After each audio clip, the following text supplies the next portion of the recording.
आशिया गोयल। आप सभी को मेरा नमस्कार। मैं एक बार फिर आज आपके साथ हूँ और मेरा आज का जो टॉपिक है वो है वैदिक काल। वैदिक काल यानी कि आर्य सभ्यता या ऋग्वैदिक सभ्यता। वैदिक काल को हम दो भागों में बांट सकते हैं। एक वैदिक काल जिसका समय 1500 बीसी से लेकर 1000 बीसी तक माना जाता है, और दूसरा उत्तर वैदिक काल जिसका समय 1000 बीसी से 600 बीसी तक माना जाता है। तो आज जो मेरा प्रमुख विषय है वो है वैदिक काल यानी कि ऋग्वैदिक सभ्यता या आर्यकालीन सभ्यता। आप समझने की कोशिश कीजिए। मैं वैदिक काल पर आज आपसे बातें करूंगी।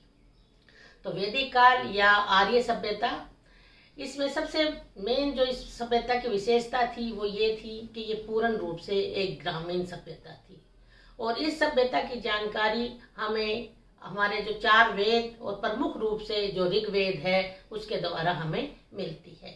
आर्य लोगों की जो सबसे बड़ी विशेषता थी वो ये थी कि ये लंबे होते थे, इनका रंग गोरा होता था, बाल घुंघराले होते थे, और इनकी जो कद काठी थी वो एक वीरों जैसी कद काठी थी। और आज दुनिया के सभी देश अपने आप को आर्यों की संतान कहलाने में गर्व महसूस करते हैं। अब दूसरा विषय जो मेरा है, जो अहम विषय है, वो ये है कि ये आर्य कौन थे, ये कहाँ से आए, इनका मूल निवास स्थान क्या था। इस पर भी आज काफी इतिहासकारों में मतभेद है। अनेक इतिहासकारों ने अपनी अपनी राय देने की कोशिश की है। कुछ इनको भारतीय ही कहना चाहते हैं, बताना चाहते हैं, और कुछ इतिहासकार ये कहते हैं कि नहीं, ये विदेशी थे और बाहर से आकर भारत में बसे थे। तो मैं यहाँ कुछ जो प्रमुख इतिहासकार हैं जिन्होंने अपने मत दिए हैं उनके बारे में आज आपको बताऊंगी। तो सबसे पहला जो मत है वो है सप्तसिंधु का सिद्धांत, यानी कि ये डॉक्टर संपूर्णानंद और AC दास, ये जो 2 इतिहासकार थे, उन्होंने ये अपनी पुस्तक में बताने की कोशिश की कि आर्यों का मूल निवास स्थान कश्मीर, काबुल, कंधार और इसके आसपास जहाँ से हमारी ये 7 नदियाँ हैं वहाँ से निकली हैं, वहाँ इनका मूल निवास स्थान था। और इन्होंने अपने मत के तर्क में जो बातें कही वो ये हैं कि ऋग्वेद में जिन पशुओं का, जिस प्रकार की जलवायु का, जिस प्रकार की नदियों का, जिस प्रकार के खाने पीने का वर्णन किया गया है, वो उस समय सारी परिस्थितियां यहाँ सब सिंधु में पाई जाती थी। लेकिन आधुनिक काल में बहुत से इतिहासकार इनके मत से सहमत नहीं हैं। दूसरा मत हमारे पास जो है वो उत्तरी ध्रुव का सिद्धांत है। ये हमारे प्रसिद्ध जो बाल गंगाधर तिलक जी थे, जिन्होंने हमारे को आज़ादी दिलाने में बहुत बड़ा योगदान अपना दिया है। उन्होंने अपनी पुस्तक आर्किटेक्ट द वेदास में ये सिद्ध करने की कोशिश की है कि उस समय उत्तरी ध्रुव इनका मूल निवास स्थान था। यहाँ पर एक क्वेश्चन सभी के दिमाग में आता है कि उत्तरी ध्रुव जो कि इतना ठंडा प्रदेश, वहाँ पर कैसे इनका जन्म हो सकता है। लेकिन उन्होंने सिद्ध करने की कोशिश की कि हजारों साल पहले उत्तरी ध्रुव का जो मौसम था वो आज की तरह नहीं था। मौसम सुहावना था। ऋग्वेद में जिन वस्तुओं की, जिस प्रकार की जलवायु की, जिस प्रकार के उद्योग धंधों का वर्णन किया है, वो सब उत्तरी ध्रुव में उस समय पाए जाते थे। और उन्होंने ये बताने की कोशिश भी की हर तरह से कि उत्तरी ध्रुव ही इनका मूल निवास स्थान था। लेकिन आज इस सिद्धांत को भी अधिकतर इतिहासकार नहीं मानते। तीसरा सिद्धांत जो हमारे सामने है वो है तिब्बत, इनका मूल निवास स्थान था। और वो स्वामी दयानंद ने अपनी पुस्तक सत्यार्थ प्रकाश में ये बताने की कोशिश की कि तिब्बत में ये पहले वहाँ के मूल निवासी थे, और वहाँ धीरे धीरे जैसे जैसे इनकी जनसंख्या बढ़ी, इनकी आवश्यकताएं बढ़ी, वो धीरे धीरे दूसरे देशों में और भारत की तरफ आ गए। लेकिन इस पर भी काफ़ी इतिहासकार सहमत नहीं हैं। जो अगला सिद्धांत है वो है मध्य एशिया का सिद्धांत। ये एक जर्मन प्रोफेसर हैं। उन्होंने अपनी पुस्तक, मैक्स मुलर उनका नाम है, और इन्होंने अपनी पुस्तक विज्ञान पर भाषण पर ये सिद्ध करने की कोशिश की कि इनका जो मूल निवास स्थान था वो मध्य एशिया था। इन्होंने भाषाओं का तुलनात्मक अध्ययन किया और उस तुलनात्मक अध्ययन के आधार पर कुछ मैं शब्द यहाँ आपको बताऊंगी। जैसे संस्कृत में पितर, फारसी में फादर, फैदर और अंग्रेजी में फादर। इसी तरह मातर, मदर, मेदर, अनेक भ्रातर, भाई, इस तरह के शब्दों का इन्होंने तुलनात्मक अध्ययन करके ये सिद्ध करने की कोशिश की। और दूसरी जो ऋग्वेद में जो चीज़ें मिली, जिन चीज़ों का वर्णन है, और मध्य एशिया का जो ईरानियों का जो ग्रंथ है उसके आधार पर भी इन्होंने ये तुलनात्मक अध्ययन करने की कोशिश की कि भाई इनका मूल निवास स्थान मध्य एशिया था। एक बात इन्होंने और भी कही कि मध्य एशिया के लोग समुद्र से वाकिफ नहीं थे, उसकी जानकारी उनको नहीं थी, और ऋग्वेद में भी हमें कहीं समुद्र का वर्णन नहीं मिलता। तो इस आधार पर भी वो ये सिद्ध करने की कोशिश करते हैं कि इनका जो मूल निवास स्थान था वो मध्य एशिया था। बाद में जैसे जैसे इनकी ज़रूरतें बढ़ी, जैसे जैसे आबादी बढ़ी, ये अनेक स्थानों पर फैलते चले गए और धीरे धीरे इनका एक जत्था भारत में भी आकर बस गया। आज अधिकतर इतिहासकार इनके इस मत से सहमत हैं। कुछ एक और भी सिद्धांत हैं, जैसे ऑस्ट्रिया हंगरी का सिद्धांत। इनमें प्रोफेसर मैकडोनल और पी गाइल्स, ये दो इतिहासकार हैं, उन्होंने ये सिद्ध करने की कोशिश की भाई इनका मूल निवास स्थान ऑस्ट्रिया हंगरी था। जर्मनी के बारे में भी ऐसा बोला जाता है।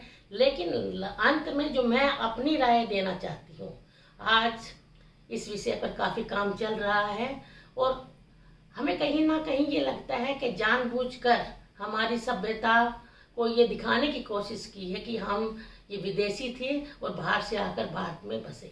लेकिन अगर मैं आज के प्रसंग में बोलूं, अभिजीत चावड़ा जो कि आजकल स्विट्जरलैंड में रहते हैं, उन्होंने अनेक डीएनए के आधार पर ये सिद्ध किया है कि आर्यों का मूल निवास स्थान भारत ही था और भारत से ही ये लोग विदेशों में गए। जैसे जैसे इनकी ज़रूरतें बढ़ी, जैसे जैसे इनकी जनसंख्या बढ़ी, ये दूसरे देशों में जाकर बस गए। इसलिए हमारा मानना ये है कि जो ऋग्वैदिक सभ्यता थी वो हमारी अपनी भारतीय सभ्यता थी।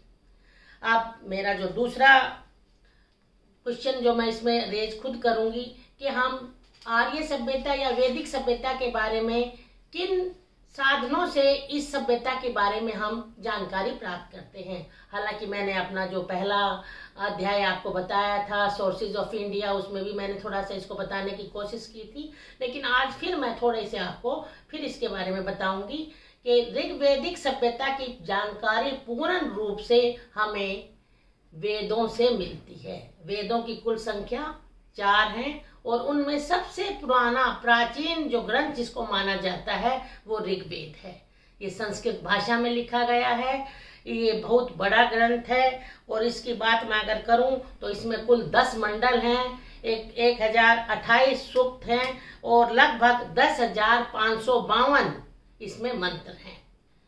ऋग्वेद प्राचीन ग्रंथ होने के नाते इसमें हर एक तरह की बातें, चाहे वो ये धार्मिक ग्रंथ था, सामाजिक बातें, आर्थिक बातें, राजनीतिक बातें, और आज जो गायत्री मंत्र जो घर घर में गाया जाता है, बोला जाता है, इसका वर्णन भी हमें ऋग्वेद में ही मिलते। देवताओं का वर्णन, इंद्र की पूजा के बारे में अनेक मंत्र हमें मिले हैं, वरुण की पूजा के बारे में, आकाश की पूजा के बारे में, देवी शक्ति के बारे में हमें थोड़ा कम वर्णन मिलता है, उषा देवी के बारे में, सरस्वती देवी के बारे में, पृथ्वी देवी के, इन देवियों का वर्णन हमें ऋग्वेद में मिलता है। यानी कि कुल मिलाकर मैं अगर इस बात को खत्म करूं, ऋग्वेद को अगर आप गहराई से इसका अध्ययन करें तो आप पूर्ण रूप से इस सभ्यता की जानकारी प्राप्त कर सकते हैं। और ऋग्वैदिक सभ्यता, इसको इसीलिए कहा गया है कि पूरी जानकारी हमें इन वेदों से मिलती है। इन वेद और हैं सामवेद, यजुर्वेद और अथर्ववेद। इनमें भी हमें समय के अनुसार सारी बातों का हमें इनसे पता चलता है। दूसरा जो महान ग्रंथ है वो ब्राह्मण ग्रंथ माना जाता है।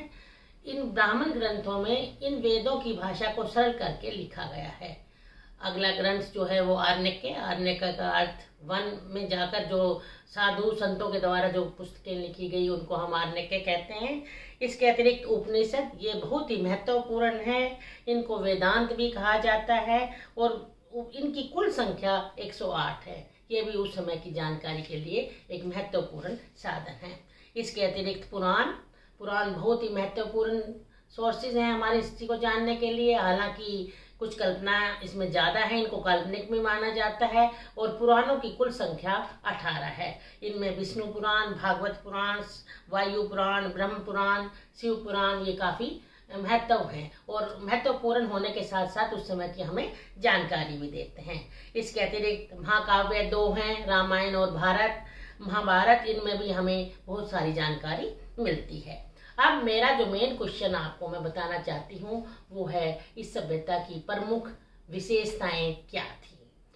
देखिए, किसी भी सभ्यता की जब मैं विशेषताओं की बात करती हूँ तो उस सभ्यता का पूर्ण अवलोकन हम करते हैं, चाहे वो समाज से संबंधित हो, चाहे वो धर्म से संबंधित हो, चाहे वो राजनीति से संबंधित हो, चाहे वो आर्थिक स्थिति से संबंधित हो। यानी कि जिस समाज में हम रह रहे हैं, जो परिवेश है हमारे चारों तरफ, वो किसी भी रूप में हो सकता है, उसको हम सभ्यता कहते हैं, उस सभ्यता की विशेषताएं कहते हैं। तो सबसे पहला मैं सामाजिक जीवन पर अपना आपको बताऊंगी। सामाजिक जीवन में जैसा कि मैं बार बार आपको कहती हूँ कि ऋग्वेद को पढ़ने से हमें उस समय के समाज के बारे में पता चलता है। और सामाजिक जीवन जो था, परिवार सबसे प्रमुख जो संस्था थी वो परिवार था। प्रशासन की पहली इकाई परिवार था। ध्यान से सुनने की कोशिश कीजिए। प्रशासन की पहली इकाई, मैं आगे इसके बारे में विस्तृत रूप से आपको बताऊंगी। परिवार उस समय पितृ प्रधान था। पितृ प्रधान यानी कि जब कोई परिवार पिता के नाम से जाना जाता है, जैसे आजकल भी हमारा जो है समाज वो पितृ प्रधान है। उस समय जो परिवार का सबसे बड़ा व्यक्ति होता था, बूढ़ा व्यक्ति होता था, उसको मुखिया माना जाता था। उसे गृहपति या कुलपति कहा जाता था। और इसका मुख्य कार्य अपने परिवार का भरण पोषण करना, परिवार की सुरक्षा करना, परिवार के लिए शांति व्यवस्था स्थापित करना, ये इसका मुख्य कार्य था। उस समय संयुक्त परिवार प्रणाली थी, यानी कि मिलजुल कर सभी रहते थे। एक ही परिवार में भाई बहन, ताऊ चाचा ये सब मिलकर रहते थे। ऐसे ऋग्वेद में अनेक स्थान पर हमें वर्णन मिलते हैं।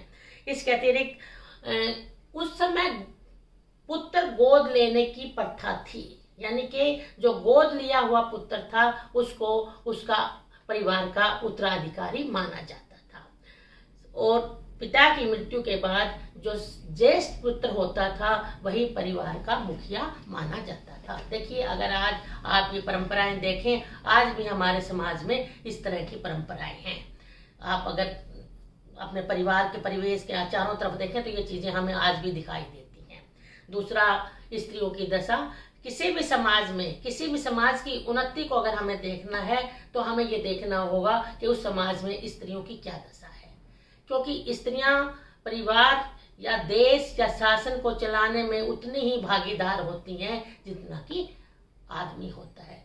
तो ऋग्वेद में अनेक ऐसे वर्णन मंत्र मिले हैं जिनमें हमें पता चलता है कि उस समय स्त्रियों की दशा बहुत ही सुदृढ़ थी, मजबूत थी। उन्हें बड़े सम्मान के साथ देखा जाता था। उनको हर तरह से हर प्रकार की शिक्षा दी जाती थी।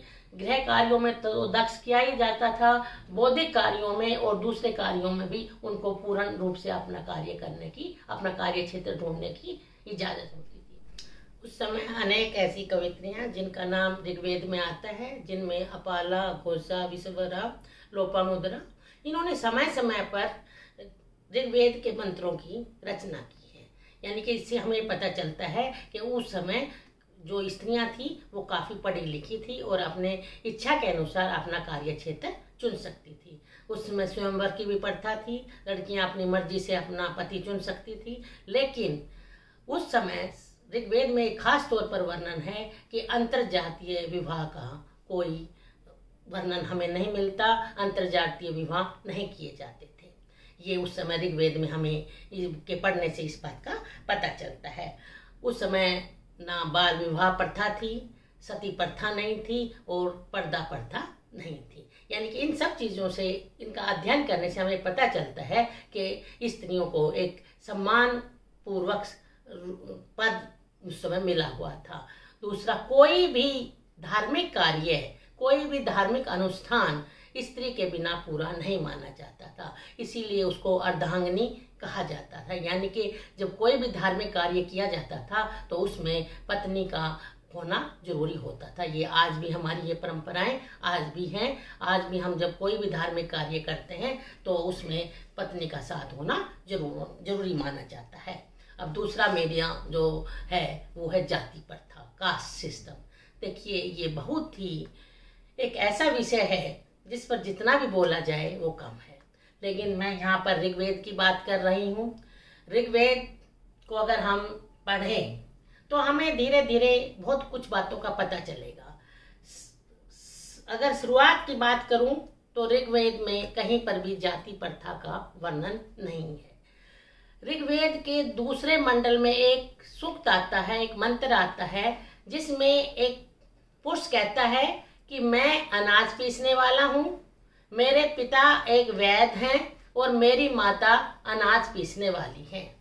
इससे क्या पता चलता है कि उस समय जाति के आधार पर कार्य नहीं किया जाता था, यानी कि आदमी अपनी इच्छा के अनुसार किसी भी कार्य को कर सकता था। उस समय धीरे धीरे जैसे जैसे जनसंख्या बढ़ती चली गई, जैसे जैसे आदमियों की आवश्यकताएं बढ़ती चली गई, जातियों का प्रचलन शुरू हुआ। और 10वें मंडल में आकर हमें एक श्लोक मिलता है जिसमें ये वर्णन है कि ब्रह्मा के मुख से ब्राह्मण की उत्पत्ति हुई, उसकी भुजाओं से क्षत्रिय की उत्पत्ति हुई, उसके उदर से यानी पेट से वैश्य की उत्पत्ति हुई और उसकी पांवों से, उसकी टांगों से शूद्र की उत्पत्ति हुई। यानी कि यहाँ पर भी मैं ये कहूंगी कि जाति प्रथा इसको हम नहीं मानेंगे, इसको हम वर्ण व्यवस्था मानेंगे। यानी कि समाज 4 वर्णों में बट गया था। ब्राह्मण जिनको प्रमुख माना जाता था, वो धार्मिक कार्य करते थे। क्षत्रियों का कार्य, जिनका कार्य शासन करना और युद्ध करना था। वैश्य जिनका कार्य व्यापार करना था, और शूद्र जिनका कार्य इन तीनों वर्णों की सेवा करना था, ऐसा ये माना जाता है। लेकिन जाति प्रथा की अगर मैं बात करूं, मैंने अभी थोड़ी देर पहले महाकाव्य की भी बात की थी, रामायण के बारे में भी आपने सब कुछ पढ़ा है, सुना है। कहीं पर भी जाति प्रथा तो नहीं दिखाई देती। अगर जाति प्रथा होती तो क्या राम केवट के साथ गंगा पार करते? क्या निषाद को अपना दोस्त बनाते? क्या सबरी के घर जाकर, उसकी झोपड़ी में जाकर उनके झूठे बेर खाते? शायद जाति प्रथा होती तो वो ऐसा नहीं करते। यानी कि उस काल में जाति प्रथा नहीं थी। मेरा अपना मानना ये है। अब तीसरा मेरा जो विषय है वो है शिक्षा, एजुकेशन। उस समय किस प्रकार की शिक्षा दी जाती थी? शिक्षा का जो प्रमुख माध्यम था वो गुरुकुल था। यानी कि बच्चे, जो पढ़ने वाले बच्चे थे, अपने गुरुओं के पास जाते थे, जो जंगल में रहते थे वहीं पर वो रहते थे, उनको बड़ा सम्मान देते थे और पूर्ण रूप से वो अपने गुरु की सेवा में रहते थे। और गुरु उनको पूर्ण रूप से उनका चरित्र अच्छा बने, उनका बौद्धिक विकास हो, किस प्रकार वो नैतिकता की बातें सीखें। और इनके साथ साथ उस समय उनको गणित की, ज्योतिष की और व्याकरण की, इन सब चीज़ों की भी शिक्षा दी जाती थी। और गुरु और जो शिष्य का जो संबंध था वो बहुत ही अच्छा था, बहुत ही सम्मानीय था। और शिष्य हमेशा अपने गुरु को एक आदर की दृष्टि से देखता था। उस समय संस्कृत भाषा में ही सब कुछ पढ़ाया जाता था। अब नेक्स्ट अगला जो मेरा है पोशाक, वो किस प्रकार का उनका पहनावा था, क्या पहनते थे। तो उस समय के जो लोग थे वो सादा जीवन व्यतीत करते थे। जैसा कि मैंने आपको बताया, ये ग्रामीण सभ्यता थी। 3 प्रकार के वस्त्र जो ऋग्वेद में वर्णन आया है। नेवी जो कमर से नीचे पहने जाते थे, वास जो टांगों से नीचे पहना जाता था, और अधिवास जो कमर के ऊपर का हिस्सा। यानी कि 3 तरह के वस्त्र आज भी अगर हम देखें तो 3 तरह के ही पोशाक कपड़े हम पहनते हैं। इसी प्रकार स्त्रियां भी 3 प्रकार के ही वस्त्र पहनती थी। उस समय ऊनी, सूती, रेशमी, इन सभी प्रकार के कपड़ों का प्रचलन था। और ऋग्वेद में अनेक स्थानों पर यह वर्णन आता है, मिला है हमें कि उस समय रेशमी कपड़ा जो राजा लोग थे वो अच्छे वस्त्र जिन पर कढ़ाई आदि की जाती थी उनका भी वो प्रयोग करते थे। इसके अतिरिक्त खान पान उनका सादा था, संतुलित था। गेहूं जो चावल का ज़्यादा प्रयोग करते थे। उस समय दूध दही मक्खन पर बहुत जोर दिया जाता था। मांसाहारी थे, लेकिन गाय को वो पवित्र मानते थे। गाय का मांस वो लोग नहीं खाते थे और उनका विश्वास था कि गाय में सभी देवताओं का वास होता था। गाय यानी कि उनके लिए जैसे आज हम हिंदुओं के लिए गाय पवित्र है, उस समय भी गाय एक पवित्र पशु माना जाता था। उस समय गाय को मांसाहार के रूप में प्रयोग नहीं किया जाता था। अब इसके अतिरिक्त मनोरंजन के साधन, जैसे कि मैंने पहले बताया, शहरों में इंडोर गेम्स की प्रथा है, तो ये गांव की सभ्यता थी, तो नेचुरली गांव से बाहर आउटडोर गेम, कुश्ती लड़ने चले गए, तालाबों में तैरने चले गए, पशुओं की लड़ाई करवाते थे, पक्षियों की, कबूतर, मुर्गों को लड़ाकर अपना मनोरंजन करते थे। तो ये सब इनके मनोरंजन के साधन थे। अब नेक्स्ट है मेरा, इनका आर्थिक व्यवस्था कैसी थी, इनका आर्थिक जीवन कैसा था। जैसा मैंने बताया, ऋग्वेद में ही ये वर्णन है, एक संगठित और क्या कहते हैं, सुदृढ़ आर्थिक व्यवस्था इनकी थी। इनका प्रमुख धंधा उस समय पशुपालन था। देखिए आज गाँव में अगर आप जाएं, पशुपालन उनका प्रमुख धंधा माना जाता है। अच्छे पशुओं को तैयार किया जाता है, फिर उनको बेच दिया जाता है। अनेक स्थान पर हमें चरवाहों, जो चारागाह, चरवाहे जो गाय भैंस चराने के लिए जाते हैं, ऋग्वेद में हमें उनका वर्णन मिलता है। उस समय पशुओं को बड़ा धन माना जाता था। पशुओं की चोरी भी होती थी और पशुओं को लेकर कबीलों में युद्ध भी होते थे, ऐसा ऋग्वेद में वर्णन मिलता है। उस समय गाय, बैल, भैंस, घोड़ा, हाथी, ये सब पशु पाले जाते थे। कुत्ता अपनी सुरक्षा के लिए रखा जाता। नेक्स्ट है खेती बाड़ी, कृषि या एग्रीकल्चर। ऋग्वेद में से हमें पता चलता है कि उस समय खेती बाड़ी उन लोगों का प्रमुख धंधा था। और दो प्रकार की जमीन का वर्णन हमें मिलता है। एक उर्वरा, जो कि खेती के लायक होती थी, उपजाऊ भूमि को उर्वरा भूमि कहा जाता था। दूसरी खिल्ले, यानी कि जो खेती के लायक नहीं होती थी, उसको खाली छोड़ दिया जाता था और उस जमीन पर गांव के सारे पशु जाकर चरते थे, यानी कि चारागाह के रूप में उसका प्रयोग किया जाता था।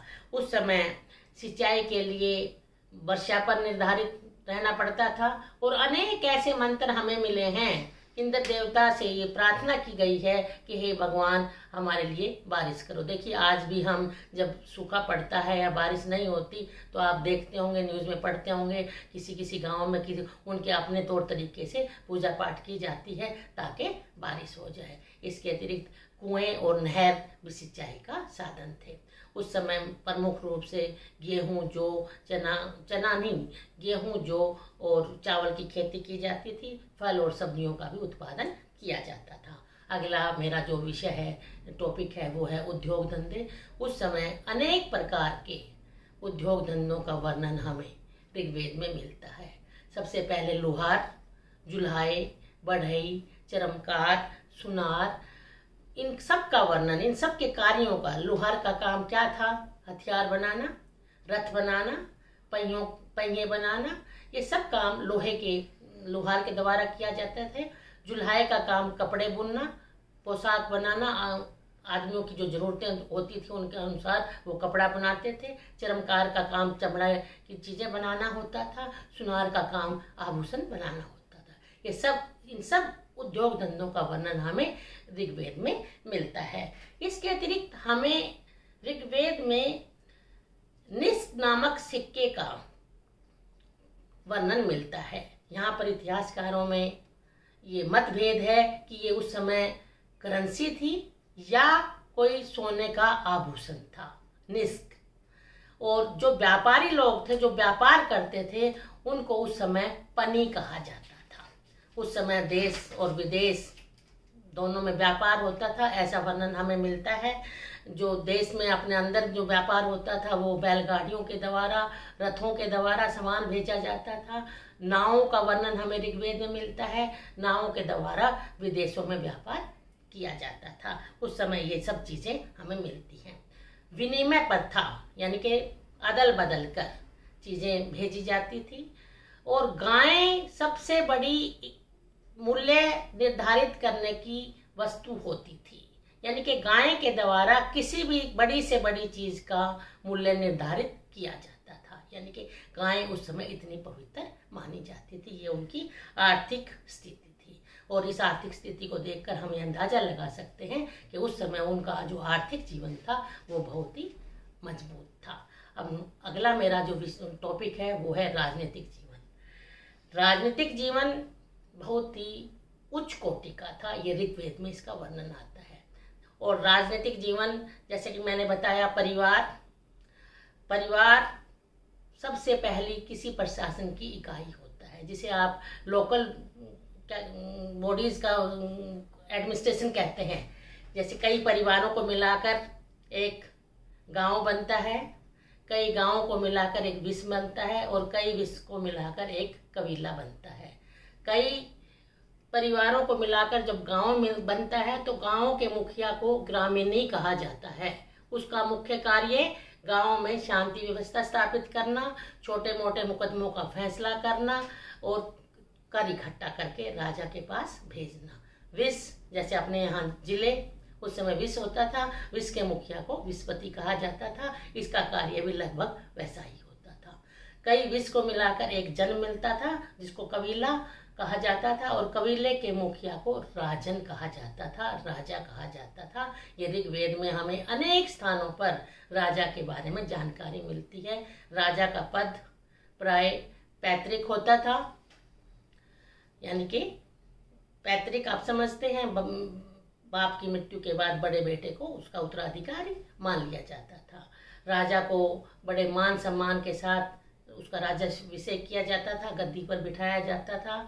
सारी शक्तियाँ इसके पास होती थी। प्रमुख सेनापति होता था, ये प्रमुख न्यायाधीश होता था, बहुत सुंदर महलों में रहता था। ये सब वर्णन ऋग्वेद में मिल रहे हैं, मैं अपनी तरफ से नहीं बोल रही। ये सब कुछ हमें ऋग्वेद के पढ़ने से पता चलता है। उसके पास अपार शक्तियाँ होती थी, लेकिन ये सब कुछ होने के बावजूद वो निरंकुश नहीं होता था। अपनी प्रजा की भलाई के लिए हमेशा तत्पर रहता था, प्रजा को अपनी संतान के रूप में समझता था। ये राजा की शक्तियाँ थी। अब राजा के बाद मंत्री परिषद या मंत्री, क्योंकि कोई भी राजा देश को अकेला तो नहीं चला सकता, उसकी सहायता के लिए मंत्री होंगे। तो उस समय ऋग्वेद में जो बार बार वर्णन आया है वो मुख्य रूप से 3 मंत्रियों का वर्णन हमें मिलता है। उसमें सबसे पहले पुरोहित, दूसरा सेनानी और तीसरा ग्रामीणी। जो पुरोहित होता था ये राजा के बाद सबसे महत्वपूर्ण पद इसका माना जाता था। इसका मुख्य कार्य राजा को हर प्रकार की धार्मिक सलाह देना, राजा को किसके साथ युद्ध करना है, किसके साथ युद्ध नहीं करना, राजा को युद्ध में विजय प्राप्त करने के लिए यज्ञ आदि करना, हर तरह से राजा की ये सहायता करता था, उसको सलाह देता था। लेकिन राजा उसकी सलाह को माने या ना माने ये राजा पर निर्भर करता था। दूसरा पद सेनापति, सेनानी। प्रमुख सेनापति तो राजा स्वयं होता था, लेकिन राजा की एब्सेंट में जो सेना का नेतृत्व करता था उसको सेनानी कहा जाता था। इसका काम भी सेना की देखरेख करना, सैनिकों को भर्ती करना, उनको ट्रेनिंग देना, ये सब कार्य उस समय सेनानी के होते थे। तीसरा मैंने बताया ग्रामीणी। गांव आज भी देखिए, गाँव में पंचायत छोटे मोटे सारे काम करती है, कर इकट्ठा करती है, शांति व्यवस्था स्थापित करती है। तो उस समय ग्रामीणी का काम भी गाँव की पूरी अपनी सुरक्षा करना, प्रशासन को चलाना था। इसके अतिरिक्त न्याय प्रबंध बहुत उन्नत था।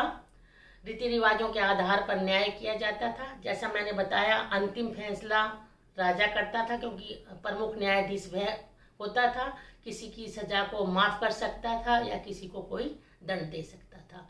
उस समय चोरी डकैती ये सब घटनाएं होती रहती थी। कर्ज लेके वापस ना लौटाना की भी वर्णन हमें मिलता है। तो इनके लिए दंड दिए जाते थे और जो लोन लेकर नहीं देता था उनको दास बना लिया जाता था।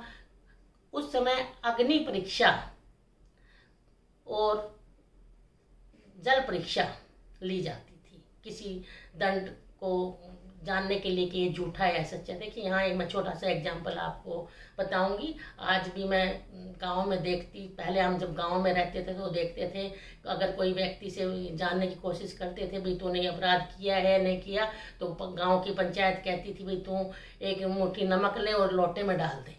हमें बहुत बाद में समझ में आया ये क्या प्रथा है। प्रथा ये थी कि वो आदमी अगर सच्चा होगा तो नमक वो नहीं डालेगा, क्योंकि अगर वो डालेगा तो अगर झूठा होगा तो वो ऐसे ही घुल जाएगा उसका जीवन, जैसे कि पानी में नमक घुलता है। तो ये प्रथाओं पर आधारित उस समय न्याय व्यवस्था थी। बंदी गृह भी बनाए हुए थे, यानी कि जो अपराध करते थे उनको कुछ समय के लिए बंदी गृह में डाल दिया जाता था। मृत्यु दंड की प्रथा थी लेकिन बहुत कम लोगों को मृत्यु दंड दिया जाता था। ये ऋग्वेद में हमें लिखा हुआ मिलता है। इसके अतिरिक्त सभा और समिति, जो अगला मेरा विषय है, ये दो बहुत प्रमुख संस्थाएं थी, सभा और समिति।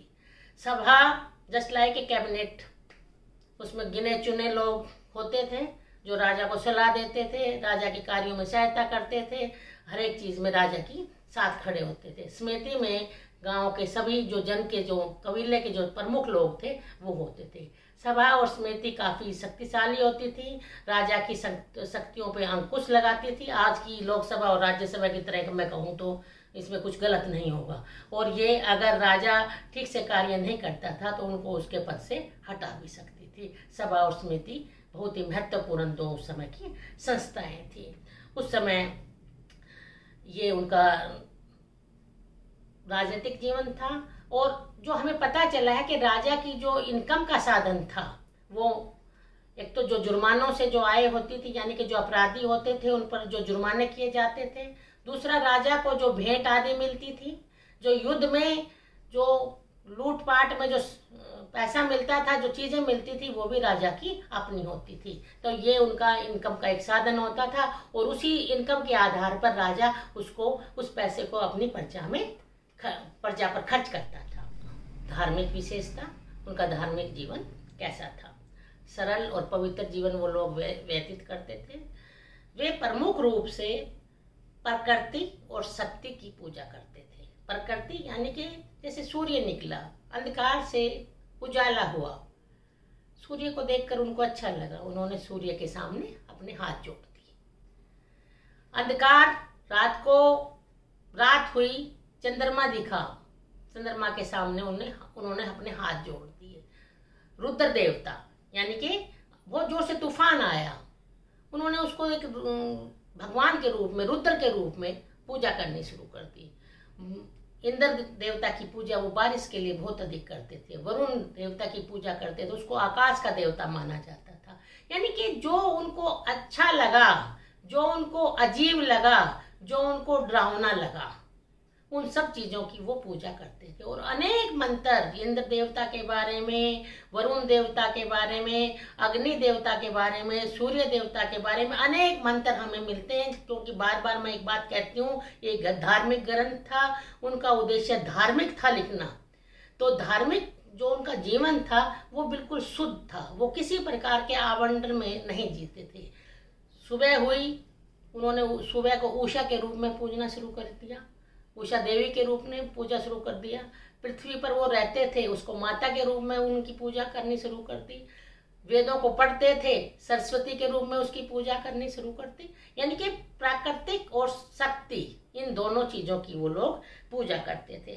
अनेक स्थानों पर अनेक वर्णन हमें मिलते हैं कि जिस भी संकट में वो अपने आप को पाते थे, उसी तरह वो उनका मंत्र उच्चारण करना शुरू कर देते थे।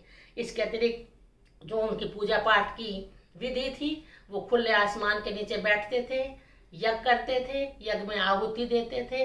और अनेक स्थानों पर हमें ये वर्णन मिलता है कि वो आहुति के साथ साथ बलि भी देते थे। यानी कि अपनी जो उनको अपनी चीजें, कुछ अपनी इच्छा को पूर्ण करने के लिए, क्योंकि राजा महाराजा उस समय बलि की भी प्रथा उन्होंने शुरू कर दी थी। लेकिन मंदिर वगैरह के वर्णन हमें ऋग्वेद में कहीं पर भी नहीं मिलता।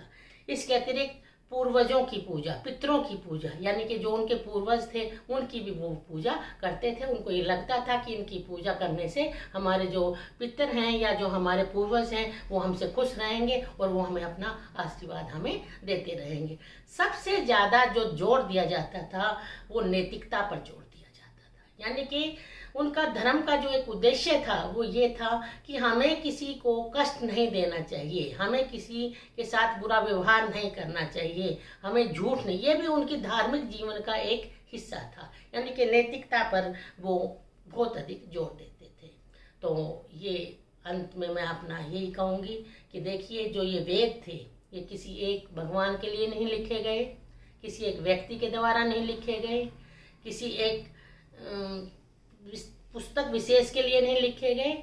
समय समय पर शताब्दियों से ये इनके पढ़ने पढ़ाने का जो सिलसिला चल रहा है, दर पीढ़ी दर जो हम इनको पढ़ रहे हैं, पढ़ा रहे हैं और इनको जो हम आत्मसात कर रहे हैं। तो अंत में मैं यही कहूँगी कि आज हम कुछ बाहरी चीज़ों को देखकर, विदेशों की चीज़ों को देखकर जो अपनी सभ्यता को भूल रहे हैं, हमें दोबारा से एक बार फिर अपनी सभ्यता को पढ़ना चाहिए, इस धरोहर को संभाल कर रखना चाहिए। और मेरा ख्याल है अगर हम विस्तार से इन चीज़ों को पढ़ें तो हम पाएंगे कि हमने दुनिया को बहुत कुछ दिया है, दुनिया से हमने नहीं लिया है, क्योंकि हमारी सभ्यता इतनी श्रेष्ठ थी। धन्यवाद। अंत में अगर आपको मेरा ये विषय, मेरा ये लेक्चर पसंद आया हो तो उसको लाइक करना, शेयर करना और सब्सक्राइब करना, ताकि अगला लेक्चर में और जोर शोर से आपके सामने प्रस्तुत कर सकूं।